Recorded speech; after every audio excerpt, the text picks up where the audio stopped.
A very good afternoon to all of you, class. How are you all?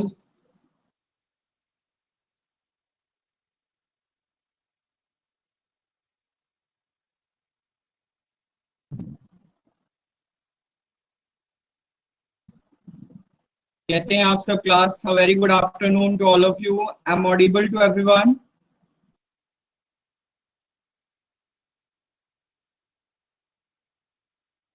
कैसे हैं आप सब?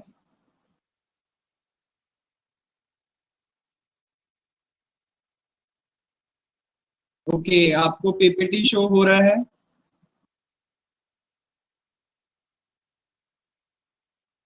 ठीक है, सभी इन कर लीजिए फटाफट। आ चुके हैं सारे स्टूडेंट, धीरे धीरे आ रहे हैं। Good afternoon Manu, very good afternoon.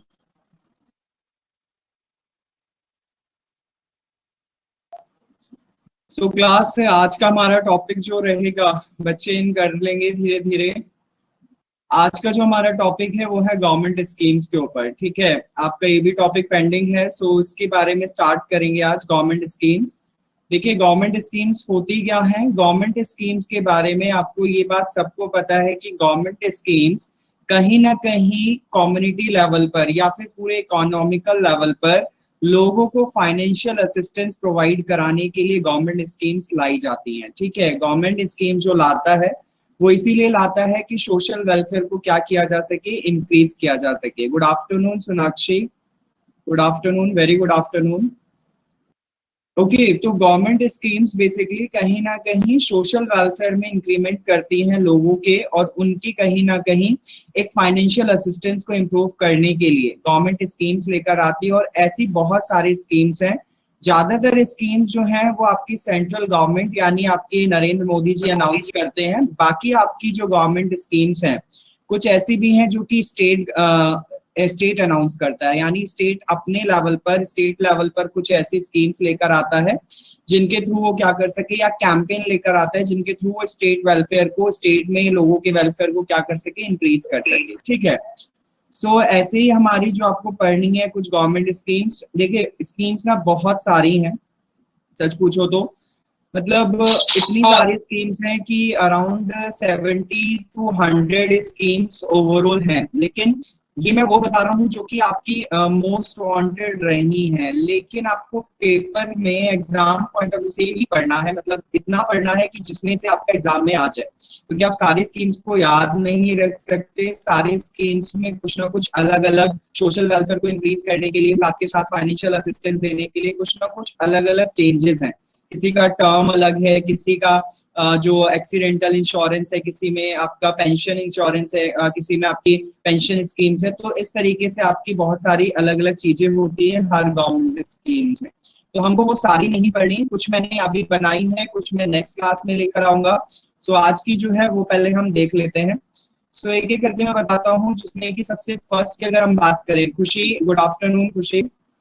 सो सबसे फर्स्ट वन जिसके बारे में मैंने आपको बता भी रखा है पहले ही, दैट इज योर प्रधानमंत्री जनधन योजना। ठीक है, प्रधानमंत्री जनधन योजना जिसको हम PMJDY बोलते हैं।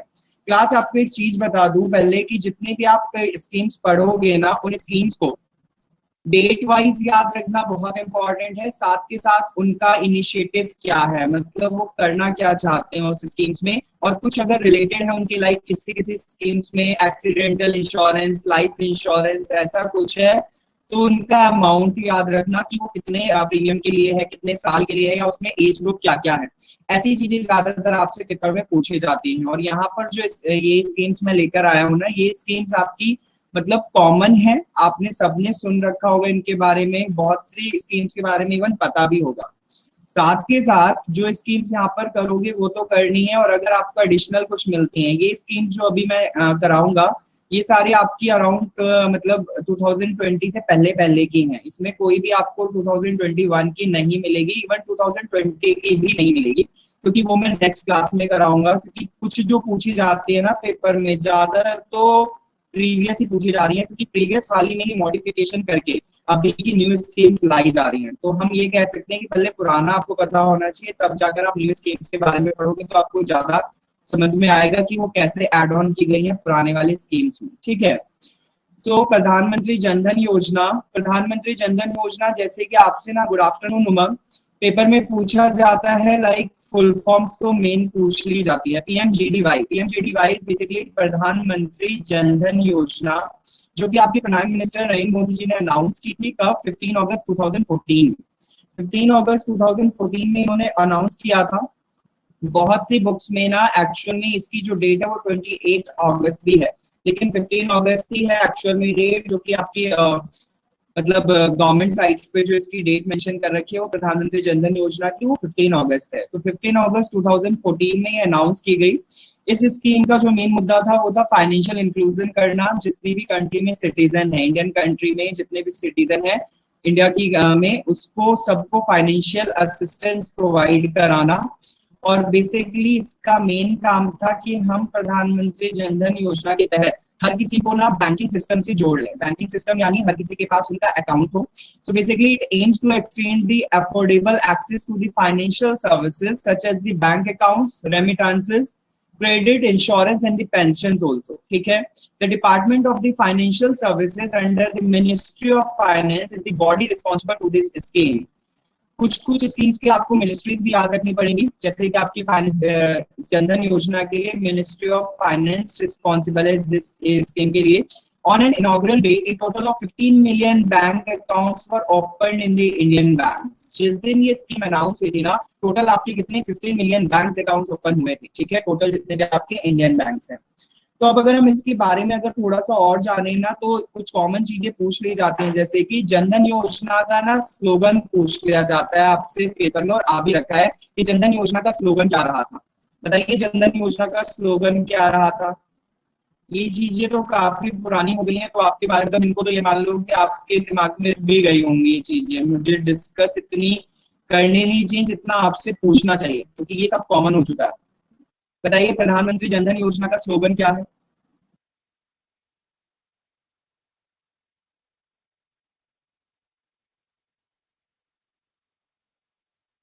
यस, हिमांशी ने आंसर किया है। प्रधानमंत्री जनधन योजना का स्लोगन है मेरा खाता भाग्य विधाता, ठीक है। मेरा खाता भाग्य विधाता, ये पेपर में पूछा जा चुका है, इसका स्लोगन क्या है। दूसरी बात, ये जीरो बैलेंस ओपन अकाउंट है, यानी इसमें ना किसी भी बैलेंस को मतलब बैलेंस रखने की मिनिमम बैलेंस की रिक्वायरमेंट नहीं होती, जो हमने शायद कल भी डिस्कस किया था। It's a zero balance account. साथ के साथ इसमें ना एक्सीडेंटल इंश्योरेंस भी कवर करने के लिए बोला गया है, और एक्सीडेंटल इंश्योरेंस जो है वो अप टू 2 लाख का इसमें कवर होता है, ठीक है। 2 लाख का एक्चुअल में कवर होता है। देखिए पहले ना जब ये स्टार्ट हुई थी स्कीम 2014 में, तो 2014 में इसमें सिर्फ 1 लाख का एक्सीडेंटल इंश्योरेंस था, ठीक है।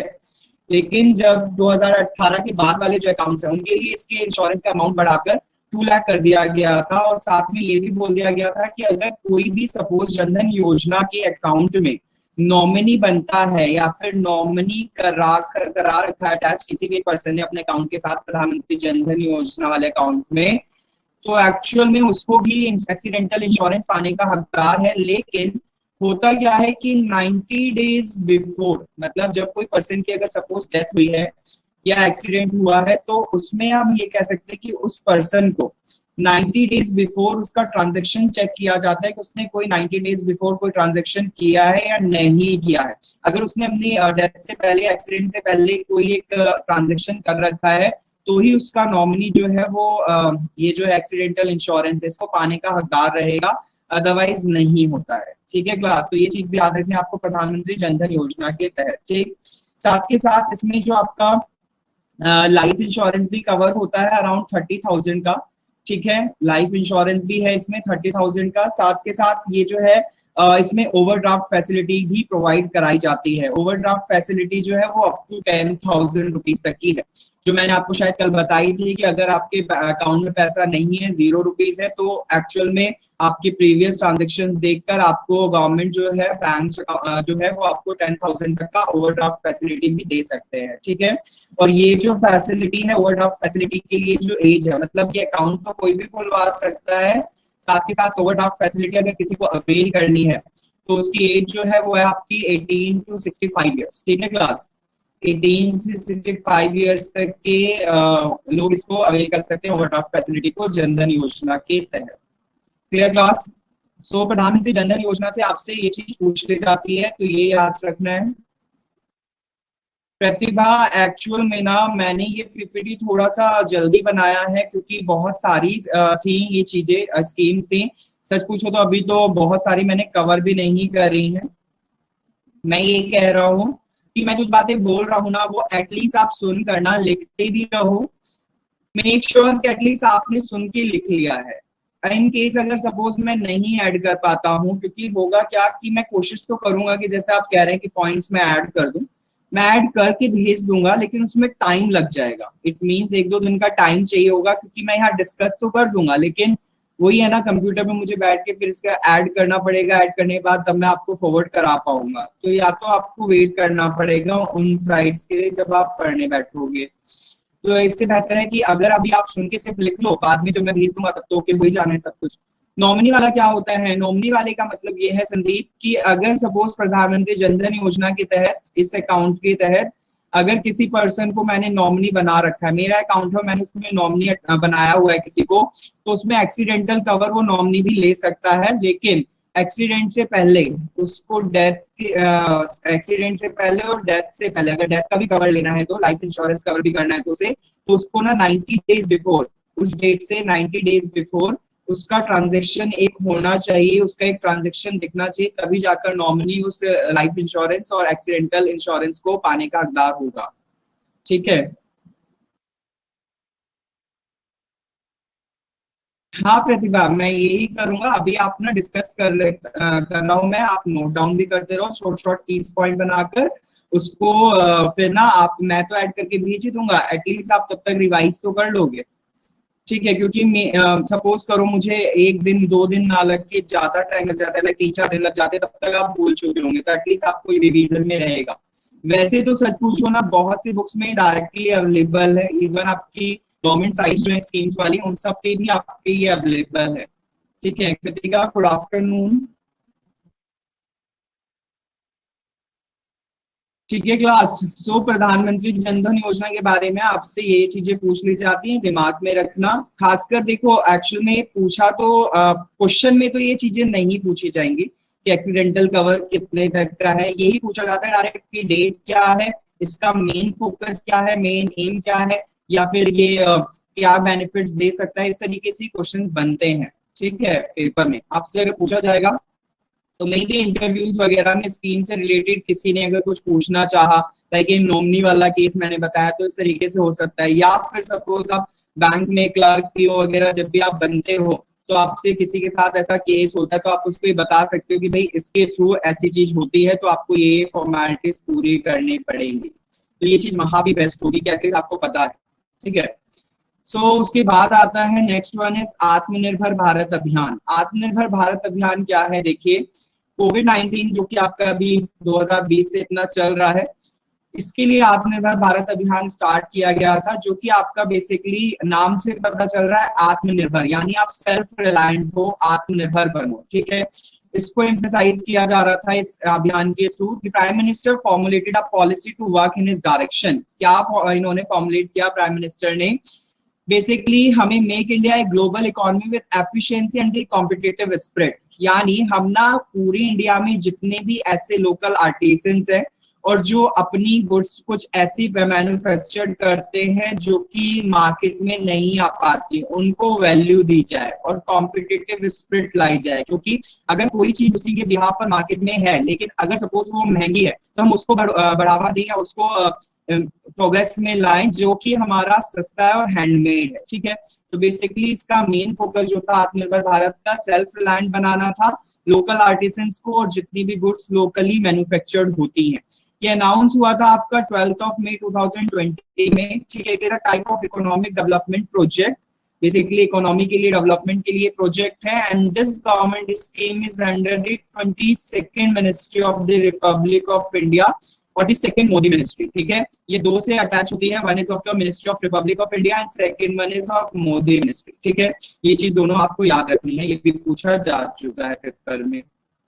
अब उसके बाद अगर हम बात करें, the another one that is called Pradhan Mantri Kisan मानधन योजना। इस प्रधानमंत्री किसान मानधन योजना क्या है, देखिए इस स्कीम के थ्रू ना एक्चुअल में प्रोटेक्शन दी जा रही है सोशल एंड मार्जिनल फार्मर्स को, ठीक है, स्मॉल एंड मार्जिनल फार्मर्स को। स्मॉल एंड मार्जिनल फार्मर्स में डिस्क्राइब कर चुका हूं पहले ही आपको, जिनके स्मॉल वाले वो होते हैं जिनकी 1 to 2 हेक्टेयर लैंड होती है, एंड मार्जिनल वो होते हैं जिनकी ओनली 1 हेक्टेयर लैंड होती है, उनके लिए ये स्कीम है।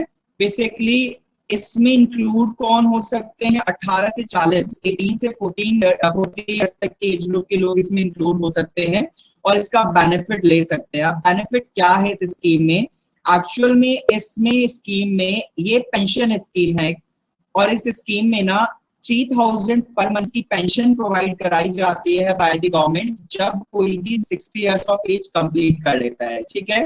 जैसे ही वो 60 इयर्स ऑफ एज कंप्लीट कर लेगा तो होता क्या है कि अगर सपोज करो मैं इसमें एड ऑन होना चाहता हूँ, इंक्लूड होना चाहता हूँ और मैं अपना नाम रजिस्टर कराता हूँ इस स्कीम में, तो 18 से 14 इयर्स तक के 40 इयर्स तक के लोग इसमें नाम रजिस्टर कराने के बाद वो क्या करेंगे, अपना कंट्रीब्यूशन देंगे और वो कंट्रीब्यूशन जो होगा वो ₹55 से लेकर 200 तक का पर मंथ कर सकते हैं टिल जब तक वो 60 इयर्स ऑफ एज अटेन करेंगे, जब तक उनकी एज 60 साल नहीं हो जाती, ठीक है, तब तक वो करेंगे। और जैसे ही अगर सपोज वो 60 इयर्स की क्रॉस हो जाएगी तब उन्हें ये स्टॉप हो जाएगा और उनको हर मंथ फिर क्या दिया जाने लगेगा, 3000 रुपए पेंशन का दिया जाने लगेगा। एंड सपोज अगर कोई पर्सन जो इस स्कीम को कर रहा है अगर वो मर जाता है, if any farmer dies in this scheme during this scheme, तो होता है क्या, उसकी स्पाउस बेसिकली उसकी वाइफ को क्या किया जाता है, उस पेंशन का 50% मिलता है। इट मीन्स हर महीने 3000 का यानी 1500 रुपए जो है उसकी वाइफ को मिलेगा अगर सपोज ऐसा कभी होता है तो, ठीक है। So family pension is applicable only to spouse, ये भी याद रखना है आपको, ठीक है क्लास। साथ के साथ नीचे जो पॉइंट्स लिखे हुए हैं वो मैंने यही लिखे हैं, मैं एक बार बोल दे रहा हूँ। Under this scheme the farmers will receive a minimum assured pension of 3000 per month after the attaining age of 60 years, and if the farmer dies, the spouse of the farmer will be entitled to receive the 50% of pension as a family pension, ठीक है। Family pension is applicable only to spouse. फिर second point में लिखा हुआ है यही कि monthly pension जो है वो कितनी मिलेगी, 3000 की मिलेगी। 3000 के साथ साथ the pension amount help the pension holder to aid the financial requirement, यानी फाइनेंशियल रिक्वायरमेंट का मतलब यहाँ पर लोन फैसिलिटीज से है, लोन फैसिलिटीज भी मिल जाती हैं, लेकिन वो डिपेंड करता है कि उस पर्सन ने पूरा अपना टाइम पीरियड 18 से 40 इयर्स तक की एज में कितना उसने अपना जो अमाउंट है, जो फंड है वो कंट्रीब्यूशन में दिया है, मीन कितने वो जमा करते हुए आया है हर मंथ, उस हिसाब से होता है, ठीक है। सो बेसिकली यहाँ पर यही है। एवरी मंथ लास्ट पॉइंट में लिखा हुआ है once the applicant attains the age of 60 he and she can claim the pension amount every month a fixed pension amount get deposited in the pension account of the respective individual। Simple सी बात है, बहुत ज्यादा बड़ी बात नहीं है। तो दिस इज प्रधानमंत्री किसान धन योजना, ठीक है, ये आपकी प्रधानमंत्री किसान मानधन योजना है। उसके बाद अगर हम बात करें the next one that is called PM Kisan. PM Kisan is a central sector scheme with 100% of funding with the government of India। ये PM किसान जो है ये आपका बेसिकली 100% फंड जो है ये गवर्नमेंट ऑफ इंडिया प्रोवाइड कराता है। कैसे ये ऑपरेशनल हुआ, एक तो 1 दिसंबर 2018 से, ठीक है। इस स्कीम में क्या किया जाता है कि हर एक किसान को, कोई भी किसान इसमें इंक्लूड हो सकता है जिसकी जो जमीन है वो कितनी हो, अप टू 2 हेक्टेयर तक हो, ठीक है, अप टू 2 हेक्टेयर तक की जमीन जिसके पास है वो इंक्लूड हो सकता है और उसको हर साल 6000 तक का फाइनेंशियल सपोर्ट मिलता है। और ये बेसिकली हर एक मतलब 2-2 हजार की 3 इंस्टॉलमेंट्स में मिलता है उसको एक्चुअल में, ठीक है। सो 6000 तक का फाइनेंशियल असिस्टेंस दिया जाएगा और 2-2000 की 3 इंस्टॉलमेंट्स पे ये मिलता है हर साल। So basically, state government and UT administration will identify the farmers' families which are eligible for the support as per the scheme guidelines. The fund will be directly transferred to the bank accounts of the beneficiaries. The first installments of the period is 1 दिसंबर 2018 तक से लेकर 31 मार्च 2019 ये financial approved itself इन्होंने कर रखा है अपने लिए, जिसके थ्रू ये क्या करते हैं, हर साल में 3 महीने मतलब 2,000 रुपए की 3 महीने में ले लो या फिर वो 4 महीने में ले लो, इस तरीके से वो 6,000 रुपए पूरे करते हैं। ठीक है, पीएम किसान स्कीम के तहत। ठीक क्लास, तो इस पे बहुत ज्यादा फोकस नहीं करना, सिंपल यही चीज याद रखो इनका कि पीएम किसान क्या है, साथ के साथ इसकी डेट क्या है, इसमें कितना फाइनेंशियल सपोर्ट मिलता है, इनकम सपोर्ट दिया जाता है, कैसे दिया जाता है और किनको दिया जाता है, ये चीज आपको याद रखनी है। समझ आ रहा है क्लास?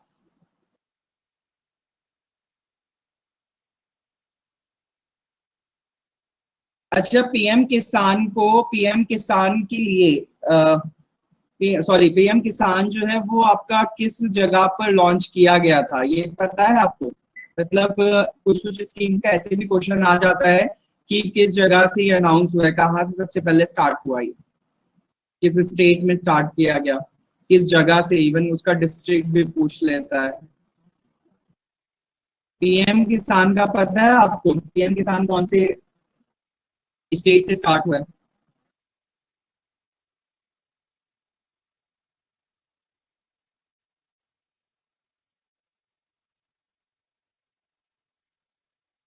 बताइए।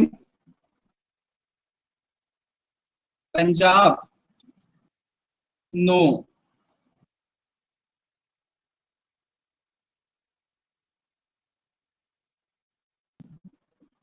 Yes, it actually started from the UP. UP में कहाँ से श्रेयांश? यूपी में कहाँ से शुरू किया गया है इसको?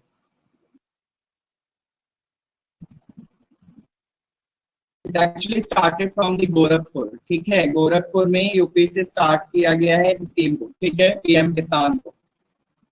उसके बाद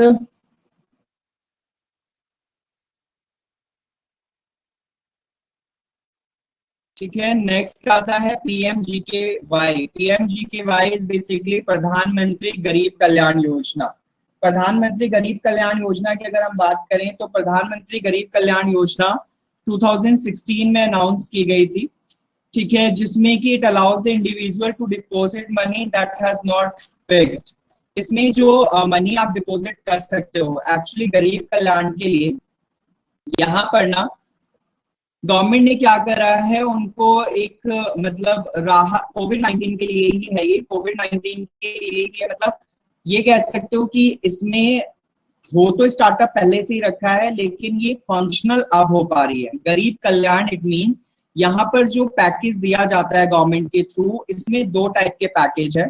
one is of your medical insurance cover किया जाता है, जो कि आपका कितना है, यहाँ पे लिखा हुआ है कि government announce the medical insurance coverage of 50 lakh पर पर्सन टू अराउंड 20 लाख। ठीक है, यानी हम ये कह सकते हैं कि गवर्नमेंट जो है ना इस स्कीम के थ्रू एक्चुअल में 50 लाख तक का पर पर्सन को क्या करती है, मेडिकल इंश्योरेंस कवर करती है।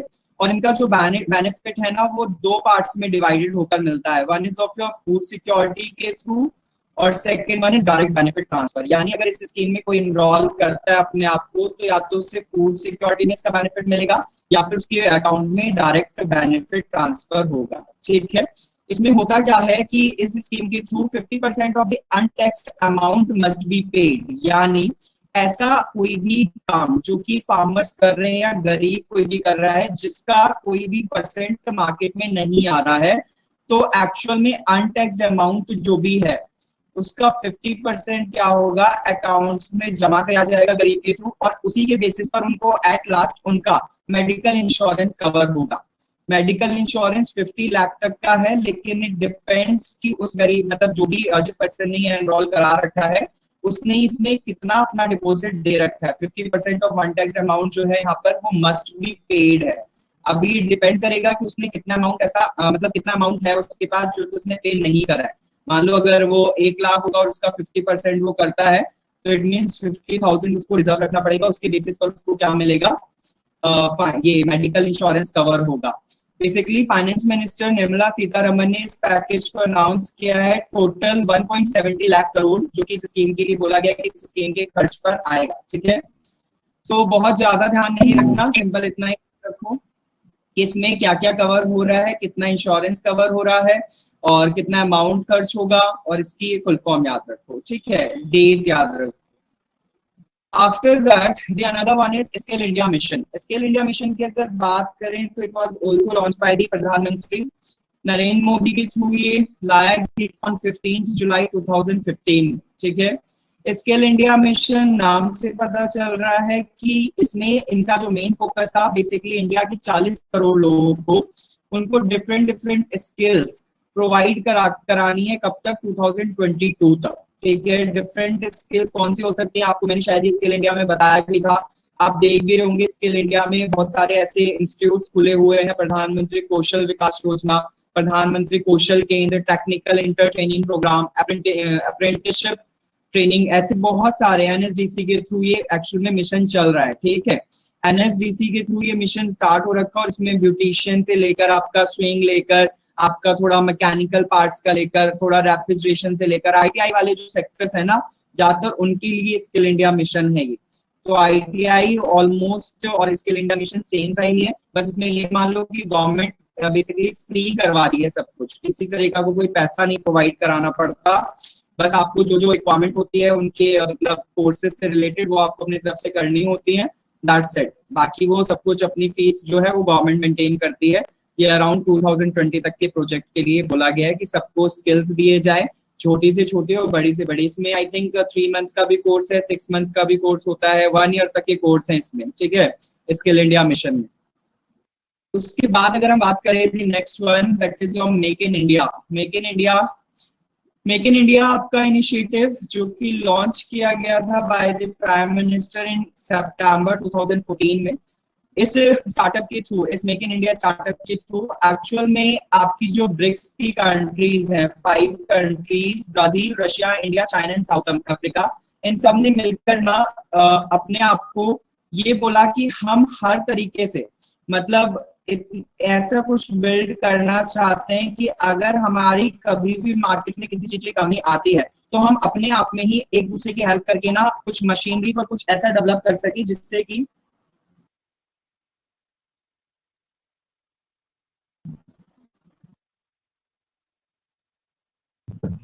जिससे कि हम क्या कर सकें, कभी भी हमें कोई नीड होती है टेक्नोलॉजिकल तो हम उसको पूरा कर सकेंगे। ठीक है, so make in India is initiative जो कि launch by prime minister in September 2014 device to transform India into a global design to and manufacturing hub. यानी हमें बेसिकली मशीनरी से रिलेटेड जितनी भी वर्क्स हैं वो सारा बनाना, यहाँ पर मैन्युफैक्चरिंग हब बनाना है। Make in India was a time response to a critical situation. जब भी ऐसी कोई सिचुएशन हो कि we have no as much as technology as other countries have like China and all, तो हम ये सारी कंट्रीज मिलकर क्या करेंगे, एक दूसरे का सपोर्ट करेंगे, क्योंकि हमारे पास तो इतना डेवलपमेंट नहीं है ना टेक्नोलॉजी में देखा जाए तो चाइना की कंपेयर में। तो basically Brazil, Russia, India, China, south Africa ये 5 कंट्रीज इंक्लूड होकर इसमें हेल्प करती हैं BRICS की countries. Global investor debated whether the world's largest democracy was in this for an opportunity. इसमें सबका इन्वेस्ट रहेगा, कोई एक कंट्री नहीं, पांचों की पांचों कंट्री एक दूसरे के साथ इन्वेस्ट करेंगी। India 1.2 billion citizen question whether the India was too big to succeed or too big to fail. Actually यहाँ पर इस मेक इन इंडिया के लिए हमेशा क्वेश्चनिंग रही है, क्योंकि यहाँ पर टेक्नोलॉजिकल वाइज देखा जाए ना तो इंडिया में हम हमेशा कहते हैं ना कि जुगाड़ तो हो ही जाता है किसी ना किसी चीज का। यहाँ पर इतनी टेक्नोलॉजी बहुत प्रॉपर तो होती नहीं है, या फिर हमेशा यहाँ पर टेक्नोलॉजी लेट ही आती है अदर कंट्रीज के कंपेयर में। तो यहाँ पर इसीलिए हमेशा क्वेश्चन मार्क रहता है इंडिया के ऊपर। India was on the brink of severe economic failure desperately in the need of a big push.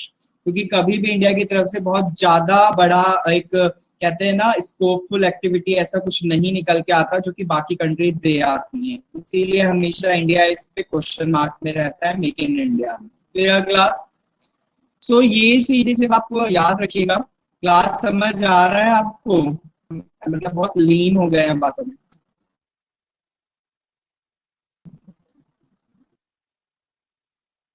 Okay, चलिए ठीक है। So now the next one is of your स्वच्छ भारत मिशन। स्वच्छ भारत मिशन की अगर हम बात करें, ये देखिए मैं वो वाले स्टार्टअप बता रहा हूँ पहले ही जिनका आपका बहुत कॉमन मतलब बहुत मोस्ट वांटेड तौर पर चल रही है जो चीजें। ठीक है, प्रधानमंत्री Shri Narendra Modi launch the ambitious स्वच्छ भारत अभियान clean India mission on the 2 अक्टूबर 2014 में ये अनाउंस किया गया था। The Abhiyan was launched in the occasion of Mahatma Gandhi 145th birth anniversary. 145th birth anniversary पर ये अनाउंस किया गया अभियान, जिसमें का मिशन क्या था कि all villages, gram panchayat, districts, states and UTs in India declare themselves the open defecation free. कहीं पर भी ओपन डेफिकेशन ना हो, ओपन डेफिकेशन फ्री बनाना है सारे विलेजेस को, ग्राम पंचायत को, डिस्ट्रिक्ट्स को, स्टेट्स को, यूटीज को बाय द 2 अक्टूबर 2019 तक, ठीक है, by constructing over the 100 million toilets in the rural area. क्योंकि जितने भी अर्बन एरियाज हैं वहां पर तो ऑलमोस्ट फैसिलिटीज हैं, लेकिन आप रूरल एरियाज की बात करें तो वहां पर ये सब दैट इज कॉल्ड सुलभ शौचालय एंड ऑल, ये सब वहां पर इतने डेवलप नहीं है, सैनिटेशन प्रॉपर नहीं है। तो इसीलिए 2019 तक के डेवलपमेंट में ये बात की गई कि हमें वहां पर ये चीजें डेवलप करनी है, 100 मिलियन टॉयलेट्स को बनाना है, ठीक है। To ensure that the open defecation free behavior are sustained, no one is left behind, that the solid and liquid waste management facilities are accessible, the mission is moving towards the next phase second of SBMG, that is ODF plus. ODF plus activities under the phase second of Swachh Bharat Mission Gramin will reinforce the ODF behavior and focus on providing interventions of the safe management of solid and liquid waste in villages. Actual में जो आपका phase second है इस mission का, इस mission में ना ये बोला जा रहा है कि अभी तक तो ओडीएफ फ्री चल रहा था, ओडीएफ फ्री के बाद हमें ओडीएफ प्लस बनाना है। ओडीएफ प्लस का मतलब यहाँ पर यह है कि हम ऐसी एक्टिविटीज प्रोवाइड कराएंगे जिससे कि क्या हो, solid and liquid waste material को भी इजीली मैनेज किया जा सके, मतलब पूरी तरह से सस्टेन किया जा सके। ऐसा ना हो कि अगर हम अभी भी कुछ ऐसा बनाते हैं, सपोज करो अभी अर्बन एरियाज में हम बात करें तो सैनिटेशन फैसिलिटीज बहुत अच्छी, ठीक है, लेकिन अगर हम बात करें रूरल एरियाज में सैनिटेशन फैसिलिटीज इतनी अच्छी नहीं है, ठीक है, इवन सैनिटेशन में टेक्नोलॉजी भी इंक्लूड नहीं है वहां पर, ठीक है। लेकिन यहाँ पर अगर बात करें अर्बन एरियाज में तो टेक्नोलॉजी कितनी ज्यादा है इन सैनिटेशन वगैरह में, ठीक है। एसडीएमजी जो है ये सेकंड इसका ये स्वच्छ भारत मिशन के लिए बात कर रहा है, स्वच्छ भारत मिशन ग्रामीण और इंक्लूड कर देना, स्वच्छ भारत मिशन इन ग्रामीण, ठीक है। तो उसके लिए ये बात की गई है कि हमें सॉलिड एंड लिक्विड वेस्ट को भी इस तरीके से विलेजेस में मैनेज करना है, ये इसका सेकंड फेज रहेगा जिसको ओडीएफ प्लस बोला गया है, ठीक। आफ्टर दैट अगर बात करें the next one is your PM मुद्रा योजना। पीएम मुद्रा की अगर बात करें, this one is the most important, बहुत बार पेपर में इसमें से क्वेश्चन पूछा जा चुका है, पीएम मुद्रा क्या है। पीएम मुद्रा स्कीम आपकी ये भी प्राइम मिनिस्टर जी ने लॉन्च की है, 8 अप्रैल 2015 में लॉन्च की गई थी ये, जिसके थ्रू ये बोला गया कि हम ना लोन प्रोवाइड करें सेक्टर्स को, non farm and small and micro enterprises को, ठीक है। इन सेक्टर्स को 10 लाख तक का लोन प्रोवाइड किया जाएगा, ये मैक्सिमम लिमिट इनकी बोली गई है।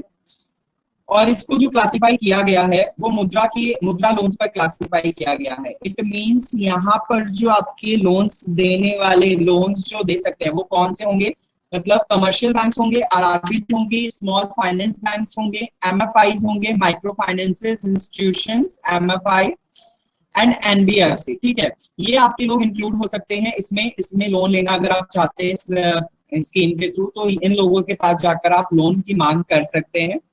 और इसको 3 कैटेगरी में डिवाइड किया गया है, मतलब इस पोर्टल पर ना आप जाओगे जब तो आपको ये मिल जाएंगी तीनों चीजें।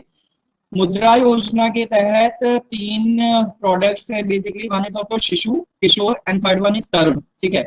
शिशु, किशोर एंड तरुण की अगर बात करें तो शिशु वाले में होता क्या है कि अप टू 50 मतलब 50,000 से लेकर, मतलब अप टू 50,000 तक का ही मान के चलो, सिर्फ शिशु में 50,000 तक का ही लोन प्रोवाइड कराया जाएगा, ठीक है। ये बहुत स्मॉल स्केल पर अगर कोई एक नॉन कॉर्पोरेट सेक्टर स्टार्ट करना चाहते हो तो आपको शिशु वाली जो प्रोडक्ट है उसके बेसिस पर आपको 50,000 तक का लोन मिल जाएगा। किशोर की अगर बात करें तो उसमें 50,000 से अबव और अप टू 5 लाख तक का लोन मिल जाएगा किशोर वाले में। एंड तरुण वाले में आपका मिलेगा 5 लाख से ऊपर 10 लाख तक, ठीक है। शिशु, किशोर एंड तरुण, शिशु वाले में 50,000 तक, किशोर वाले में 50,000 से 5 लाख तक और तरुण वाले में 5 लाख से 10 लाख तक, ठीक है। क्लास समझ में आई क्लास बात।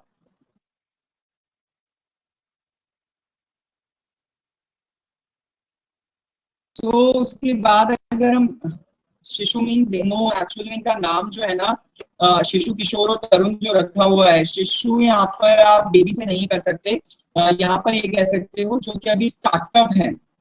शिशु कहने का मतलब है जो मैं नॉन कॉर्पोरेट सेक्टर या नॉन फार्मर सेक्टर इंटरप्राइजेस अभी स्टार्टिंग लिया उन्होंने, अभी वो ज्यादा पैसा इन्वेस्ट नहीं करना चाहते। फिर जब वो ग्रो कर जाएंगे तो वो किशोर में आ जाएंगे। फिर जब वो पूरी तरह से विकसित हो जाएंगे, मतलब इस सेक्टर को अपने डेवलप कर लेंगे, तो वो किस में आ जाएंगे, तरुण में आ जाएंगे।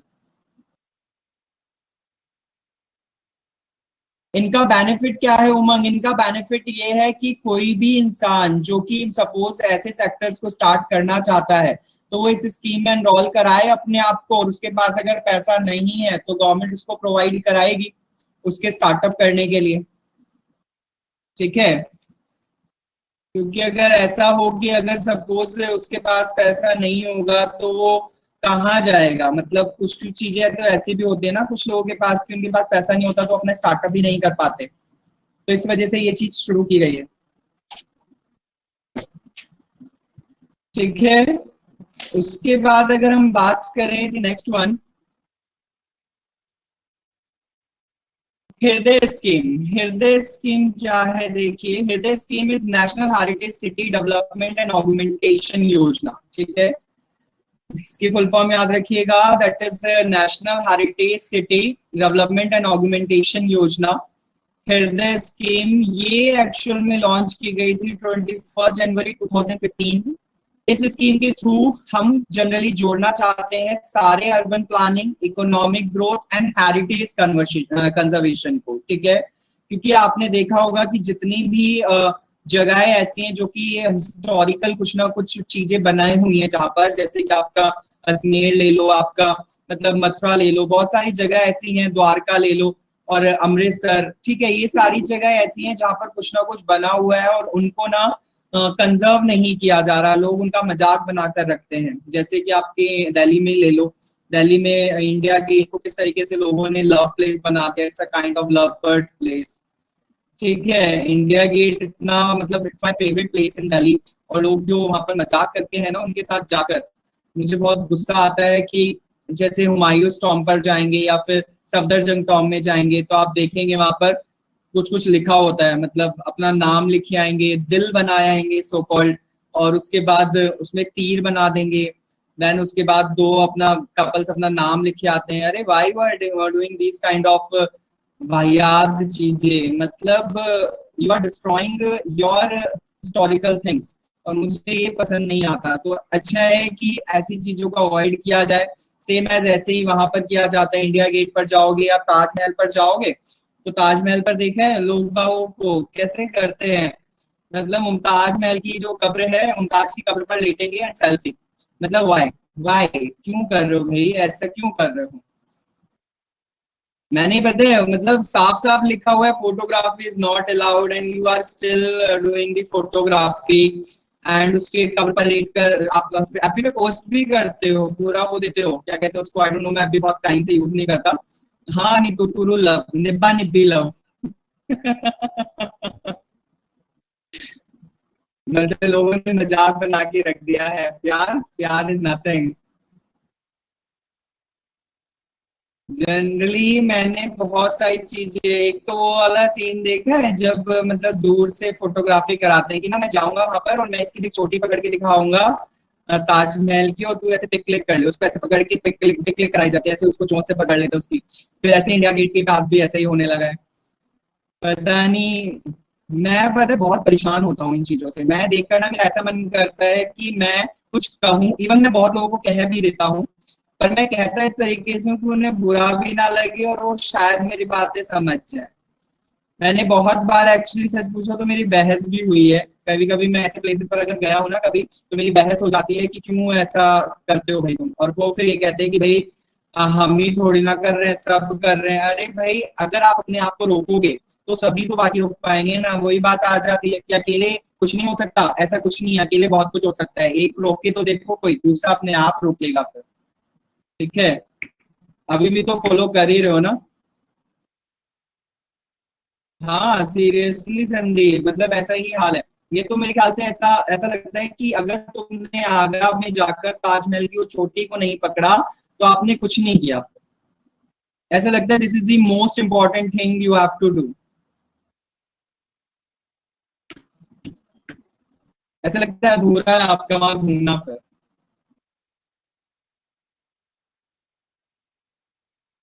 नहीं उमंग, मेरे पास नहीं है। उमंग मेरे पास नहीं है। मैं जब ताजमहल गया था ना, मैं सिर्फ एक चीज देखने गया था वहां पर। दैट द थिंग जो कि वो बोली जाती है कि वो जो सन रेज जो है वो मुमताज की कब्र पर आती है और बारिश होने पर वहां पर पानी की ड्रॉपलेट्स गिरती हैं। वो सब चीजें मैं देखने गया था, तो मुझे वो सब चीजें कुछ नहीं दिखा। बस मैं उसी चीज को देखने गया था मेनली, दैट्स इट। मेरा और कोई इंटेंशन नहीं था, सीरियसली बता रहा हूँ।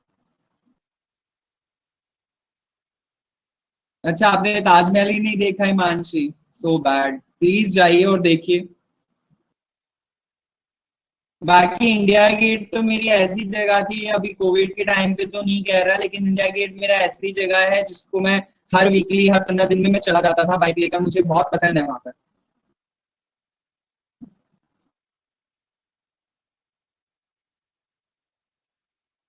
कार्विंग्स तो है ही वहां की। ताजमहल, ताजमहल से देखो, मैं ये नहीं कहूंगा, ताजमहल तो अपने आप में है ही अजूबा, लेकिन कार्विंग्स तो अक्षरधाम की भी बहुत सुंदर है। मैं क्या देखने गया था हिमांशी? मैं देखने गया था मुमताज महल की कब्र पर बताते हैं कि ऊपर से उसकी जो पीक है ताजमहल की, there is a some minor minor hole जिसमें से ना सनरेज आती है। एंड वो सनरेज डायरेक्ट मुमताज महल के ऊपर पड़ती है, मुमताज महल की कब्र के ऊपर पड़ती है। बट ऐसा मुझे नहीं देखा। और ये बोला जाता है कि वहां पर ना डायरेक्ट मतलब पानी की ड्रॉपलेट्स भी गिरती हैं अगर जब बारिश होती है तो। लेकिन वो भी मुझे नहीं हुआ क्योंकि बारिश तो उस दिन थी नहीं।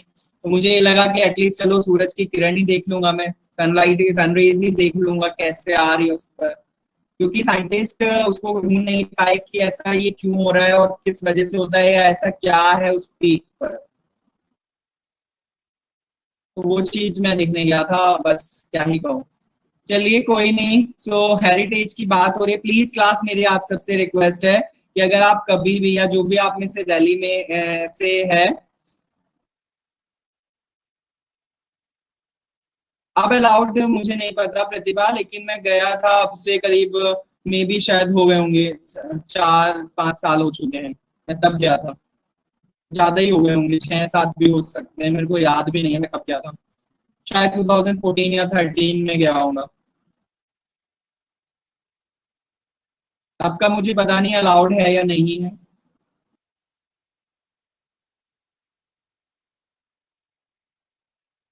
बस करो संदीप, कब्र से निकल जाए मुमताज और बोले कि सेल्फी ले ले। अब मैं सामने आ गई हूँ। तब ना भागते नजर आएंगे लोग। सेल्फी तो दूर की बात है।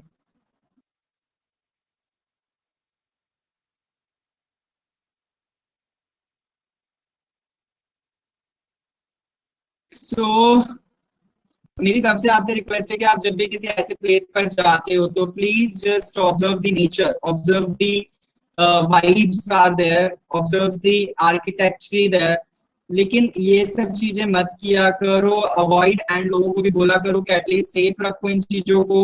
वो जो डस्ट वगैरह फैलाते हैं, देखा है लोगों को वहां पर मतलब ताज पे जाने पर वो जो पैरों में आपको पहनने के लिए बोले जाते हैं ना सब चीजें, वो सब भी नहीं पहनते। लोगों को लगता है हम क्या ही गंदा कर देंगे और इसको पहनने से क्या हो जाएगा, लेकिन ये नहीं पता हम उनको सेफ्टी के लिए पहना रहे कि मार्बल इतना तप रहा होता है।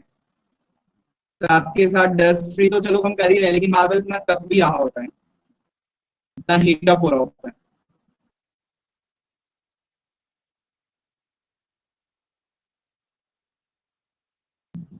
चलिए क्लास, तो हृदय स्कीम के बारे में आगे कंटिन्यू करता हूँ। तो इस स्कीम में ना एक्चुअल में 12 सिटीज को लिया गया है जो कि मोस्ट इम्पॉर्टेंट है, और वो 12 सिटीज जहाँ पर ज्यादातर चीजें हैं, लाइक अजमेर है आपका, अमृतसर है, Amaravati, there are lots of caves and all. Badami caves जहाँ पर आपके बदामी केव्स में आपकी बुद्धिस्ट और आपकी ये सब जैनिज्म के लिए बहुत सारी जगहें हैं ये। द्वारका, गया में, कांजीपुरम, मथुरा, पुरी, वाराणसी और वारंगल, वेलंकनी, ये सब आपकी सिटीज हैं जो कि आपकी ली गई हैं 12 सिटीज, जिसको अंडर सर्विलांस में रख, मतलब अंडर सर्विलांस तो क्या ही कहूँ क्योंकि कैमरास वगैरह इतने नहीं है, लेकिन ये कह सकते हो आपकी मतलब डेवलपमेंट उनका किया जाएगा, उनमें पैसा भी लगाया जाएगा अगर इन इन जगहों पर कुछ भी हेरिटेज में प्रॉब्लम आती है तो, ठीक है।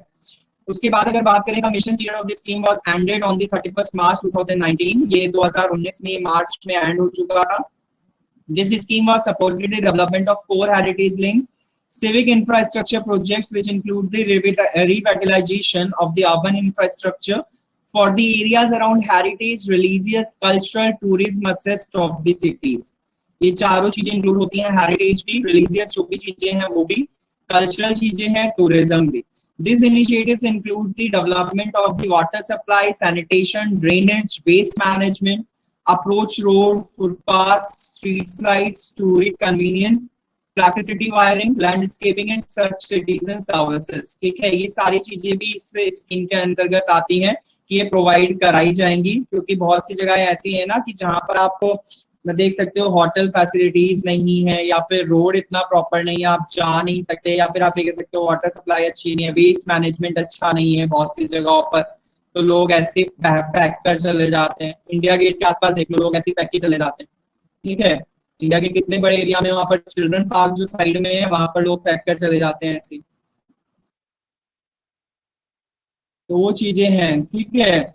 उसके बाद आता है the next one, that is your संसद आदर्श ग्राम योजना। संसद आदर्श ग्राम योजना क्या है?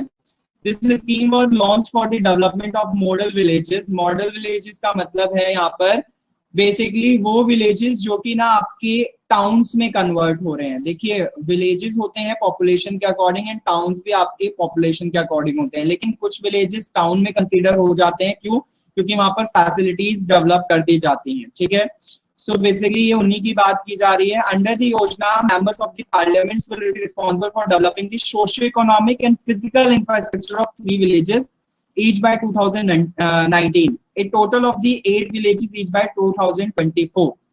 एक्चुअल में ये जो मॉडल विलेजेस है ना, इनको हम बोलते हैं जनरली मॉडल विलेजेस। यहाँ पर ना वो हैं जो कि सोशियो इकोनॉमिक कंडीशन में तो बेस्ट होंगे, लेकिन उनका फिजिकल इंफ्रास्ट्रक्चर भी बहुत अच्छा होगा। वो गांव कहलाएंगे, लेकिन गांव में शहरी फैसिलिटीज सारी देंगे, शहरी जैसी फैसिलिटीज होती है, अर्बन फैसिलिटीज, वो सारी दी जाएंगी। तो बेसिकली 3 विलेजेस बनाने का ऐसा पहले 2019 में बोला गया था, उसके बाद अब इसको 2024 तक बोला है कि ऐसे हम टोटल 8 विलेजेस को डेवलप करेंगे। First Adarsh Gram must be developed in 2016 and 2 more 2019. That implies the 6433 Adarsh Gram of the 2,65,000 gram panchayat will be created by 2024। ठीक है, तो ये कहा जा रहा है कि टोटल आपकी ना ऐसे आदर्श ग्राम बनाए जाएंगे जो कि आपके कितनी पंचायतों को कवर करेंगे? 2,65,000। ठीक है, कब तक? 2024 तक। ये भी संसद आदर्श ग्राम योजना बहुत बार पेपर में आ चुका है। एक्चुअल में ना क्लास, यहाँ पर जो भी मैंने ये स्कीम्स रखी है ना, ये सारी स्कीम्स वो रखी हैं जो कि आईबीपीएस और आपके एसबीआई में पूछी जा चुकी है।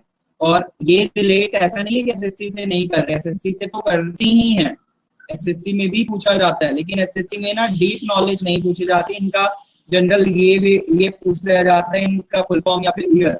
ठीक है, या बहुत हद होगी तो बस ये पूछा जाएगा एम क्या था, लेकिन ये सब नहीं पूछा जाता कितने पैसे दिए जाएंगे, कितना एक्सीडेंटल कवर होगा, ये सब नहीं पूछा जाता, लेकिन बैंक्स में कर लिया जाता है।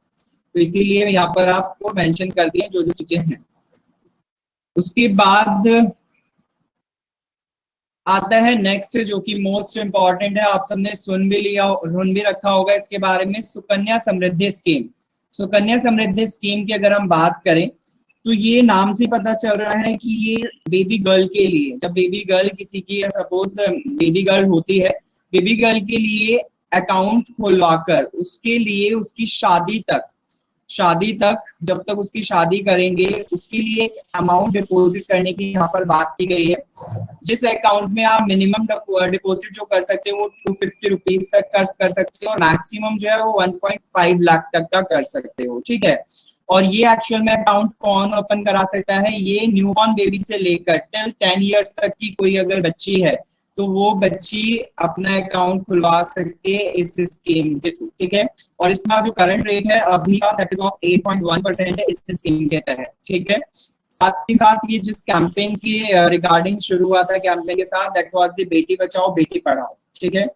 बेटी बचाओ बेटी पढ़ाओ योजना के तहत शुरू हुआ था। ये बताओ ये किस स्टेट में, अच्छा यहाँ पर मैंने मेंशन ये किया है, सुकन्या समृद्धि स्कीम जो थी आपकी वो 22 जनवरी 2015 में आई थी, 22 जनवरी 2015 में आई थी। कहाँ पर आई थी अब ये आप बताओ मुझे, कहाँ से स्टार्ट किया था इसको? नहीं नहीं, ये गर्ल्स की शादी और स्टडी दोनों के लिए ही था संदीप। एक्चुअल में अगर आप चाहते हो ये वाला पैसा तो आप उसकी स्टडी के लिए भी रिलीज करवा सकते हो वहां से, और नहीं तो शादी में तो निकलवा ही लो, ठीक है। दोनों चीजें इंक्लूड थे इसमें, स्टडी प्लस मैरिज, ठीक है। उसके बाद अगर हम अच्छा उमंग, अच्छा हाँ उमंग, यस हरियाणा से ये स्टार्ट हुआ था, हरियाणा में पानीपत जिले से, पानीपत में, ठीक है। हरियाणा के पानीपत डिस्ट्रिक्ट से ये स्कीम को स्टार्ट किया गया था, ठीक है। सो यही आपसे पूछा जाता है। और हाँ, ये इसके अकाउंट जो है वो आप पोस्ट ऑफिस में भी खुलवा सकते हो, पोस्ट ऑफिस बैंक में भी खुल सकता है, और जितने भी ऑथराइज बैंक है ऑथराइज बैंक में तो खुल ही सकता है, ठीक। तो सुकन्या समृद्धि स्कीम के बारे में बहुत बार पूछा जा चुका है। इसमें वन टाइम डिपॉजिट होता है क्या? मिनिमम डिपॉजिट आप पूछ रहे हो उमंग, मिनिमम ओपनिंग जो रिक्वायरमेंट होती है?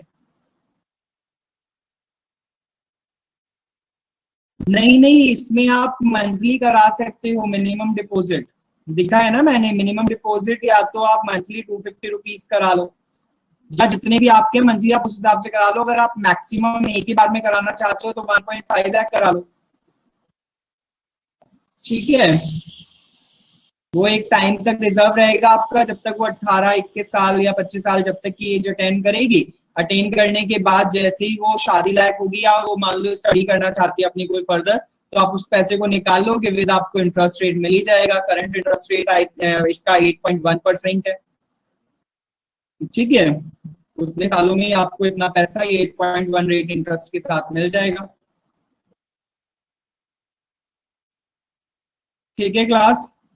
भाई आज ना ये बच्चे क्यों नहीं बोल रहे हैं? दरक्षण हो गए, करण हो गया, शिवानी दुबे,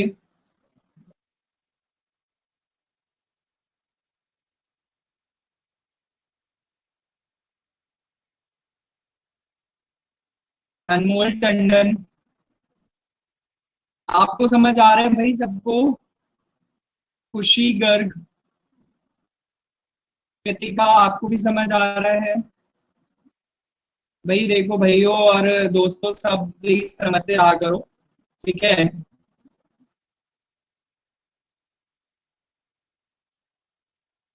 क्योंकि आपकी presence is most important for me. आप अगर आंसर्स कर देते हो या फिर आप यस भी लिखकर भेज देते हो ना, तो ये लगता है कि हाँ that you are getting fine. अब चलिए उसके बाद आते हैं, the next one is your Atal pension Yojana. Atal pension योजना की अगर बात करें,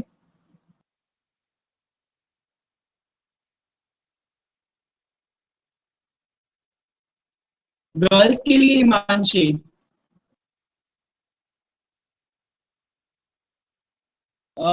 एक्चुअली मेरी नॉलेज में अभी तो नहीं याद आ रहा मुझे, लेकिन अगर ऐसा है तो मैं नेक्स्ट क्लास में उसे ऐड ऑन करके ले आऊंगा, फाइंड आउट करके। क्योंकि देखिए स्कीम्स बहुत हैं, और सच पूछूं ना ये स्कीम्स मतलब आपके लिए स्पेशली मैं लेकर आया हूँ। अदरवाइज मैं ज्यादातर स्कीम्स वही देखता हूँ जो कि यूपीएससी रिगार्डिंग होती है, मतलब यूपीएससी से रिलेट करती हैं, क्योंकि इन स्कीम्स के बारे में यूपीएससी से इतना नहीं पूछा जाता, ठीक है।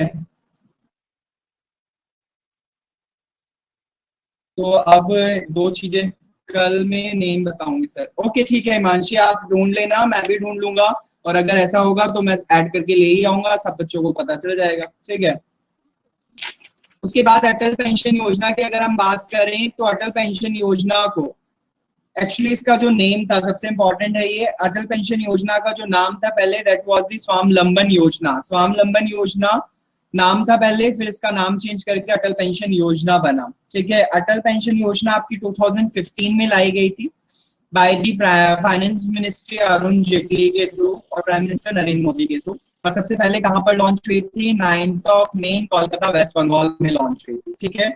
इस स्कीम के थ्रू ना, पेंशन स्कीम है ये बेसिकली उन लोगों के लिए जो कि अनऑर्गेनाइज्ड सेक्टर में है, ठीक है। ये पेंशन स्कीम ही है बेसिकली अनऑर्गेनाइज्ड सेक्टर में जो लोग हैं, और इसमें पेंशन जो है वो अलग अलग है। 1000 से लेकर 5000 तक की पेंशन इसमें मिलती है। 1000, 2000, 3000, 4000 and 5000, and it depends on the sector, sector to sector. It means अगर कोई पर्सन जिस सेक्टर में बिलोंग कर रहा है उस सेक्टर को देखते हुए उसकी पेंशन डिटरमाइन होती है कि उसको कितनी पेंशन दी जाएगी, ठीक है। बस इतना याद रखना कि इसमें 1000 मिनिमम पेंशन है, मैक्सिमम 5000 तक है, ठीक है। ये इसमें अटल पेंशन योजना में ये भी बहुत बार पूछा जा चुका है पेपर में। After that is your Amrit plan. Amrit plan की अगर बात करें, अमृत की फुल फॉर्म है आपकी Atal mission for rejuvenation and urban transformation. ये नरेंद्र मोदी जी के थ्रू ही लॉन्च की गई थी। इसका मेन फोकस जो था एस्टैब्लिश करना infrastructure that could ensure the adequate robust the sewage network and water supply, ठीक है। आपकी बेटी हमारी बेटी, श्रेयांश सिन्हा, ये कोई स्टेट लेवल पर है आई थिंक। श्रेयांश ये आई थिंक स्टेट लेवल पर आप बता रहे हो मुझे, यूनियन लेवल पर नहीं है, इसीलिए मेरी नॉलेज में नहीं है, है ना? हाँ, हरियाणा पर है, देखा। ओके, हरियाणा वालों ने ये स्टार्ट किया है फिर। ओके, 21,000 रुपए इसमें देना है, ठीक है ठीक है। स्टेट लेवल पर है, ओके। स्टेट स्कीम्स तो आपको करनी ही नहीं है पर क्लास, बैंक्स एंड एसएससीज के लिए स्टेट की रिक्वायरमेंट नहीं है। आप जब स्टेट पीसीएस वगैरह देते हो ना, ऐसी स्कीम्स आपसे तब पूछी जाती है। स्टेट पीसीएस जब भी कोई देता है उसमें ऐसी आपकी स्कीम्स पूछी जाती हैं। आपसे जो पूछी जाएंगी ना वो सेंट्रल स्कीम्स ही पूछी जाएंगी ज्यादातर, बैंक्स और इनके लिए। पीसीएस जो देना चाहता है या देना है जिसको, वो उसे स्टेट से रिलेटेड सारी चीजें याद करके रखे, स्कीम्स एवरीथिंग, ठीक है। स्टेट से रिलेटेड यूपी पीसीएस वाले को यूपी का सब कुछ पता होना चाहिए, हरियाणा पीसीएस वाले को हरियाणा का सब कुछ पता होना चाहिए।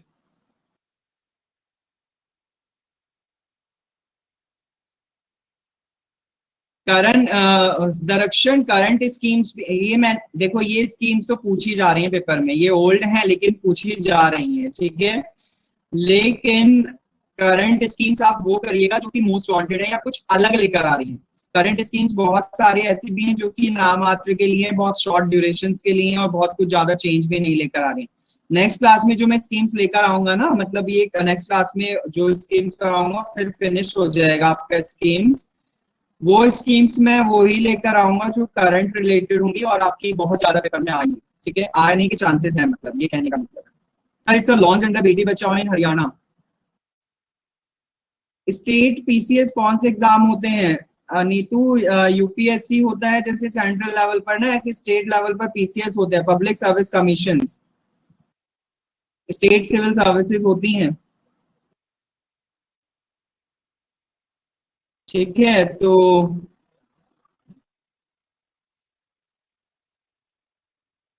हाँ, ये सब तो करनी है। करंट सारा नहीं करना ना दरक्षण, करंट सारा नहीं करना, करंट स्कीम सारी नहीं करनी, करंट अफेयर्स करते रहना, ठीक है। अब देखिएगा, तो इस अमृत प्लान के थ्रू ये बोला गया कि हम जितने भी, जो मेन फोकस रहेगा वो किस पे रहेगा? इंफ्रास्ट्रक्चर में, और इंफ्रास्ट्रक्चर में किस पे रहेगा? Sewage network and water supply पर, ठीक है। ये बेसिकली अर्बन एरिया के लिए प्लान था, अमृत प्लान, ठीक है क्लास। सो याद रखिएगा इसके बारे में। उसके बाद आता है आयुष्मान भारत। आयुष्मान भारत के लिए अगर हम बात करें, दैट इज द प्रधानमंत्री जन आरोग्य योजना। अटल इनोवेशन मिशन अमृत प्लान को बोला जाता है, यस मानसी, ठीक है। उसके बाद अगर हम बात करें, दैट इज आयुष्मान भारत। तो आयुष्मान भारत आपका प्रधानमंत्री जन आरोग्य योजना का नाम, मतलब प्रधानमंत्री जन आरोग्य योजना जो थी उसका ही नाम आयुष्मान भारत है। ये बेसिकली हमारे जो वनरेबल सिटीजन है उनको हेल्थ केयर फैसिलिटीज प्रोवाइड कराता है। वनरेबल सिटीजन का मतलब है कि जो बेसिकली बहुत अच्छे से हॉस्पिटल्स में नहीं जा सकते, उनको दवाई की इतनी महंगी है वो अभी नहीं कर सकते, उनके लिए एक ई कार्ड सिस्टम बनता है, और ई कार्ड के थ्रू वो बेसिकली क्या कर सकते हैं, गवर्नमेंट हॉस्पिटल्स में जाकर, इवन प्राइवेट हॉस्पिटल्स में भी जाकर दिखाकर अपना इलाज करा सकते हैं। ठीक है, तो इसमें basically national health protection scheme है एक तरीके से देखा जाए तो। और साथ के साथ इसमें जो कवरेज होता है 3 डेज हॉस्पिटलाइजेशन का कवरेज करते हैं, 15 डेज ऑफ पोस्ट हॉस्पिटलाइजेशन का एक्सपेंस कवर करता है ये स्कीम आयुष्मान भारत के अंदर। ठीक है, every family gets the rates of 5 lakh insurance per year. ठीक है, और जिस जो भी इसमें एनरोल है उसको 5 लाख तक का इंश्योरेंस पर ईयर मिल सकता है। ठीक, उसके बाद अगर हम बात करें द नेक्स्ट वन, तो the next one is nothing, आज के लिए यही थी। बाकी आपको कुछ कुछ आप अपनी तरफ से भी कर लीजिएगा क्लास, जैसे कि प्रधानमंत्री उज्ज्वला योजना। Have you heard about it? प्रधानमंत्री उज्ज्वला योजना कैलेंडर्स प्रोवाइड कराना याद होगा आपको शायद। और अभी के टाइम पर आपकी शायद एलपीजी गैस के लिए उज्ज्वला योजना थी। ऐसी आपकी एक योजना और है, दैट इज पीएम भारतीय जन औषधि योजना। जन औषधि योजना जिसमें कि जो मेडिसिन है वो अफोर्डेबल प्राइस पर आपको अवेलेबल कराने के लिए बोला गया था इस स्कीम के थ्रू। ठीक है, प्रधानमंत्री सुरक्षा बीमा योजना भी आपने शायद सुना होगा। ठीक है, जो कि एक्सीडेंटल इंश्योरेंस के लिए थी सुरक्षा बीमा योजना। ऐसे ही प्रधानमंत्री जीवन ज्योति बीमा योजना भी थी, जो कि लाइफ इंश्योरेंस को कवर करती है। कोई नहीं, इन जो मैं योजना का नाम बोल रहा हूँ ना, मैं ये नेक्स्ट क्लास में एड ऑन करके ले आऊंगा। और देखता हूँ कि जब मतलब ऐसा नहीं है कि मुझे नेक्स्ट क्लास में फिनिश करना है, अगर आगे भी एक्सटेंड करने की जरूरत पड़ी मुझे तो मैं कर दूंगा, आप उस पर बात से बेचिंत रहिए। ठीक है, तो बेसिकली आज के लिए इतना ही क्लास। नेक्स्ट क्लास में फिर से मिलेंगे गवर्नमेंट स्कीम्स के थ्रू। मैं अभी ये नहीं शेयर करवा पाऊंगा ये स्कीम्स का आपको पीडीएफ, क्योंकि जैसा कि मुझे बोला गया है मैं ऐड कर लूं पहले, फिर मैं आपको प्रोवाइड करा पाऊंगा। बाकी आप पढ़ते रहिए। ठीक है क्लास, और कोई भी क्वारीज हो मेरे से पूछते रहिए। कोई किसी बात का दुख अगर समस्या है तो वो बताइए।